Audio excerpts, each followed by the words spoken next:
Mais ça ne saurait tarder, on va se rattraper ça très bientôt.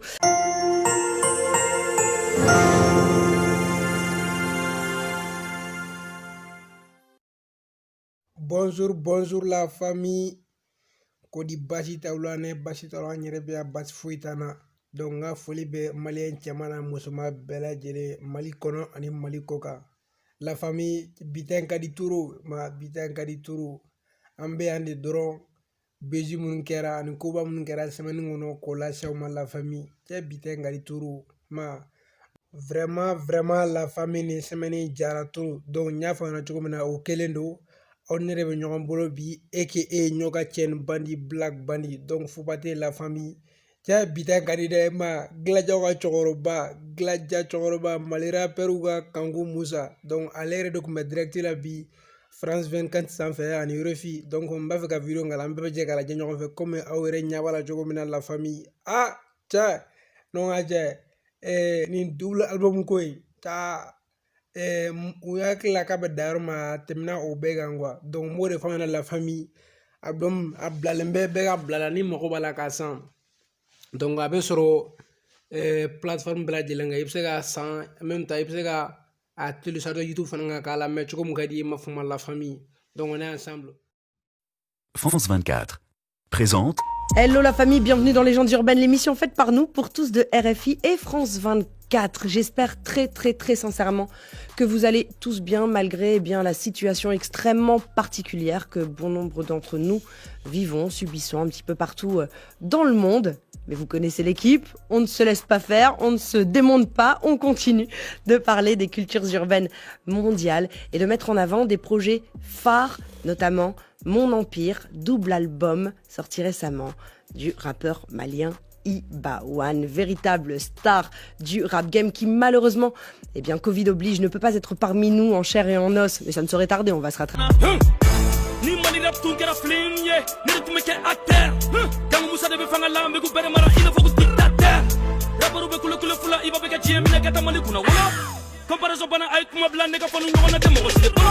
Ubere benga urayom kono bi mali da bukara nigga empire ne ubeka carrière jelimi ina foko vampire jaja gang suti gang ninga manu be uji gang sa na mine ambi bang. Monsieur Iba One dans Légendes urbaines en direct de Bamako. Voilà, c'est un peu, comme je vous le disais tout à l'heure, c'est un peu l'entrée avant le plat de résistance quand Iba nous fera l'honneur de venir dans les studios de Légendes urbaines. Comme vous le savez, la crise sanitaire ne nous permet pas comme ça de se déplacer aussi facilement qu'à l'habitude, mais on reste connecté. Iba, avant de parler de ton actualité qui est juste énorme, mon ami, comment vas-tu? Bienvenue. Ouais, je vais très bien, Dieu merci. Tranquille, on est là au Mali, on ne fait pas beaucoup. Ouais. Ça va bien là-bas à Bamako d'ailleurs. Alors le coronavirus, parce que vous avez été confiné il y a quelques mois. Ouais. Vous ne l'êtes plus maintenant. Comment ça se passe la situation là-bas rapidement? Bon, pour le moment ça va. Il y a, les cas ont diminué. Maintenant ça va vraiment au Mali. On dirait qu'on n'est plus en confinement parce que là, on voit plus de cas. Toi, en tout cas, coronavirus, confinement, pas confinement, tu charbonnes, t'enchaînes sur ton troisième projet en fait. Tu es sorti d'abord un premier projet, ensuite un double album, et puis là, tu nous refais un double album, Mon Empire, que tu as sorti le 18 octobre dernier. Album incroyable en fait, parce que très éclectique de par et la musique, de par les thèmes, mais aussi de par les collaborations. On retrouve la diva Oumou Sangaré, La Fouine, Ami, Swagman, Soul Banks, Young Barry et plein d'autres featuring. Pourquoi toutes ces collaborations, Iba? Bon, au fait, parce que moi, j'aimerais exploiter ma musique à l'échelle internationale, surtout. Donc vraiment, c'est pour cela que je collabore avec des artistes connus internationaux. Ça c'est un échange aussi. Donc, c'est ça. Bon, on va regarder justement un petit extrait d'un des gros featuring de l'album, featuring avec La Fouine. Et ça s'appelle, Snappé.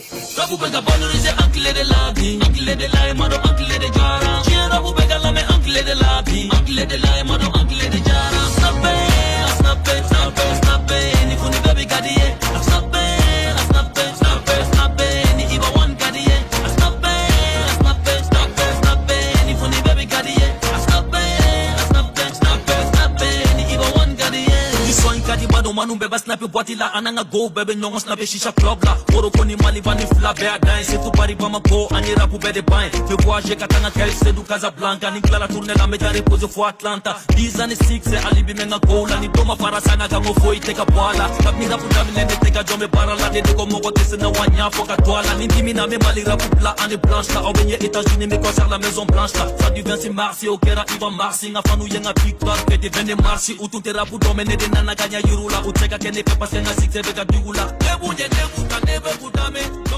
Moi, je suis hyper frustrée parce qu'il y a quand même des titres type Marchandises ou Orphelin ou Mali Problème. Je vois le titre de la chanson, je me dis Iba va raconter des trucs. Et là, c'est en bambara. Donc, je suis obligée d'appeler des potes pour faire la traduction. Ouais. Est-ce que finalement, malheureusement, il n'y a pas une barrière de la langue des fois quand on veut s'exposer à l'international? Non. Moi, je trouve que la musique, elle est universelle.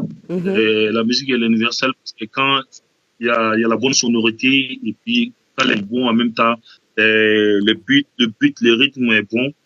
Bon, voilà. Les Américains, nous, on écoute les Américains, comme, par exemple, les Migos, les Jay-Z. Mais la musique, elle est bonne. Quand la musique est bonne, elle est universelle. Tu abordes des sujets très sérieux, parfois même tu titilles les politiques. Je me suis toujours dit que les rappeurs africains avaient beaucoup de mérite, parce que c'est vrai que les rappeurs américains ou les rappeurs européens prennent très peu de risques, même si parfois ils en prennent un petit peu politiquement quand ils se mettent à dénoncer les injustices de ce monde. C'est pas tout à fait la même chose quand on est sur le continent. Il y a réellement une plus grosse prise de risque. Mais est-ce que tu penses que c'est ton rôle et est-ce que tu penses que c'est le rôle des rappeurs malgré tout de prendre son courage à deux mains et de dénoncer les injustices? Oui. C'est notre devoir de faire ça parce que là, au tout début de ma carrière, je suis venu avec un rap engagé et révolutionnaire. Donc, j'ai parlé sur la mauvaise gouvernance. J'ai clashé même le ministre de la Santé. Voilà. Par rapport aux santé au Mali. Donc, j'ai abordé plein. Et un rappeur, c'est un dénonciateur, c'est un messager. Et c'est celui qui sensibilise la population à faire du bien, à s'entraider et puis à faire la paix. Mais c'est certainement parce que tu abordes ces sujets, justement, et pas seulement des sujets de jeunes, tu abordes des sujets universels, que tu touches le cœur des gens. Tu es multigénérationnel, ça c'est un truc qui m'impressionne aussi chez toi. Tout le monde se retrouve dedans. Ouais, c'est fou. Je t'ai vu, moi, en spécial guest à Paris, donc apparaître et faire une surprise dans un concert. Et j'ai vu des mamans maliennes de 60 ans, au moins, minimum, se lever, venir danser avec toi, chanter tes chansons. Avec moi, alors que c'est vrai qu'on s'attend plutôt, souvent les gens disent oui, le rap c'est la jeunesse, 12 ans, 25 ans, 30 ans. Mais on dirait que t'es dans le cœur comme ça des Maliens, des Maliennes et que t'as pas de limite d'âge finalement. Au début, moi je suis venu avec un hit qui s'appelle Amlai. Une chanson qui a cartonné, qui a fait, je sais pas, dépasser les frontières. C'est ce morceau qui est dans le monde entier.